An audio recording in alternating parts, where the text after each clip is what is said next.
Okay, second part of 8.3. So up here, this is 3 times 2, so there's 1, 2. This is 3 times 2 times 2, 3 times 2 times 2 times 2. So you can see when we're in the third number of the sequence, there's 2 2s. When we're in the fourth number of the sequence, there's 3 2s. So basically there's one less 2 than there is number in the sequence.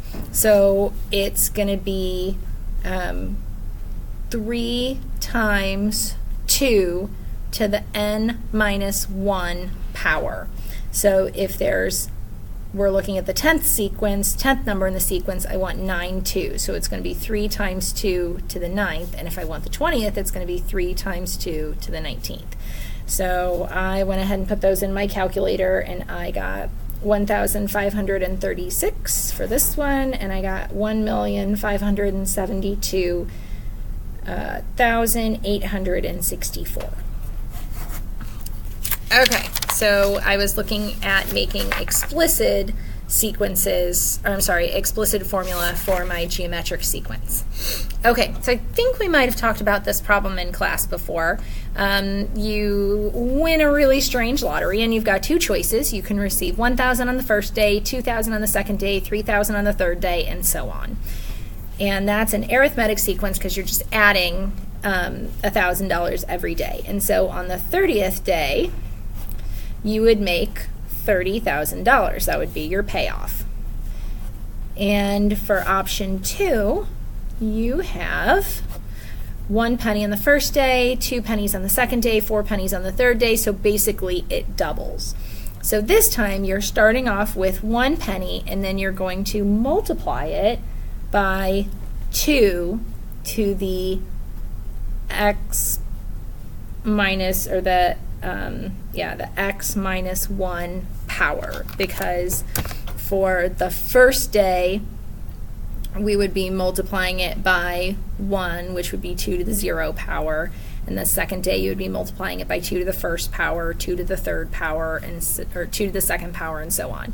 So if I do 0.01 times 2 to the 29th, 2 to the 29th power, I get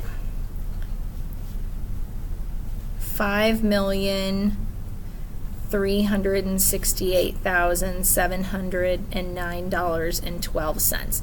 So it's a lot better for me to take option 2 because my payoff on the last day is way, way more than the first one. Okay, looking at we've got a recursive sequence here, so it's telling us that if we want the first 6 terms, our first term, A1, is 16. A sub 2, we're going to be multiplying by a half, so that's going to be 8. A sub 3 is going to be 4, and so on.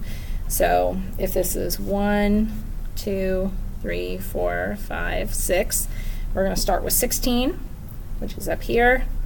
1, 2, 3, 4, 5, 6, 7, 8. 1, 2, 3, 4 would be 2 and 1 and a half. And so it's looking very much like an exponential sequence or an exponential function. Okay, moving over here, we're going to be looking at an explicit formula and a recursive formula for the sequence. So we can see what's happening here is every time it's multiplying by 2. So it's going to be A sub n equals, we start with 5, so it's going to be 5 times 2, because that's our R, it's our common ratio, and then it's going to be to the n minus 1 power, because in this one I'm doing 5 times nothing. This is 5 times 2, 5 times 2 times 2, 5 times 2 times 2 times 2. So when we have our fourth number, we're doing 2 to the third power. When we have our third number, we're doing 2 to the second power, and so on. So our recursive formula looks like this. We start by saying where we start, which is A sub 1 equals 5, and then we just say A sub n equals A sub n minus 1. So we take our previous number and then times 2. So that's our recursive. And then we can check by substituting and check with our sequence. So you just substitute your 1 in and see if it's 5, substitute your 2 in and see if it's 10 for each of those. Okay, for the 16th, it's easier to use our explicit formula, so we're going to do 5 times 2. If n is 16, then n minus 1 is 15. So we'd do 5 times 2 to the 15th power, and I'm using my calculator on that. So 163,840. This is just saying the 10th number in the sequence.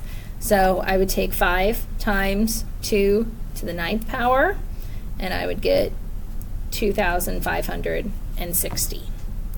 Okay, I want you to pause it and try this one right here. Okay, here's your answer. And let's go ahead and try the back here. So this one, they're giving us an explicit formula and they want us to do a recursive. So in order to do that, we're going to put in 1. We want to know a sub 1. So 6 times 3 to the 1 minus 1. That's 6 times 3 to the 0 power. Anything to the 0 power is 1. So our answer here is going to be 6. So to make recursive, we're going to do a sub 1 equals 6, and then our recursive formula, a sub n equals a sub n minus 1, and then we're going to multiply that by 3, because 3 is what we're multiplying this over and over by. They want us to do it in function notation. Function notation is where we just put it in parentheses. So it's the same thing, it just notation's a little bit different. A n minus 1 times 3. So this is function, and this is just regular recursive formula.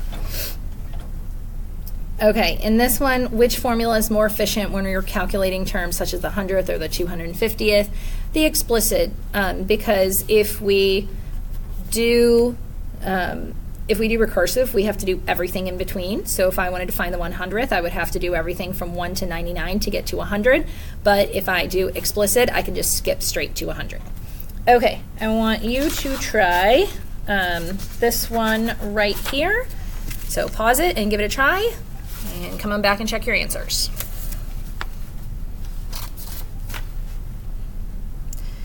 Okay, please write down any questions that you have, and we will work on them next class.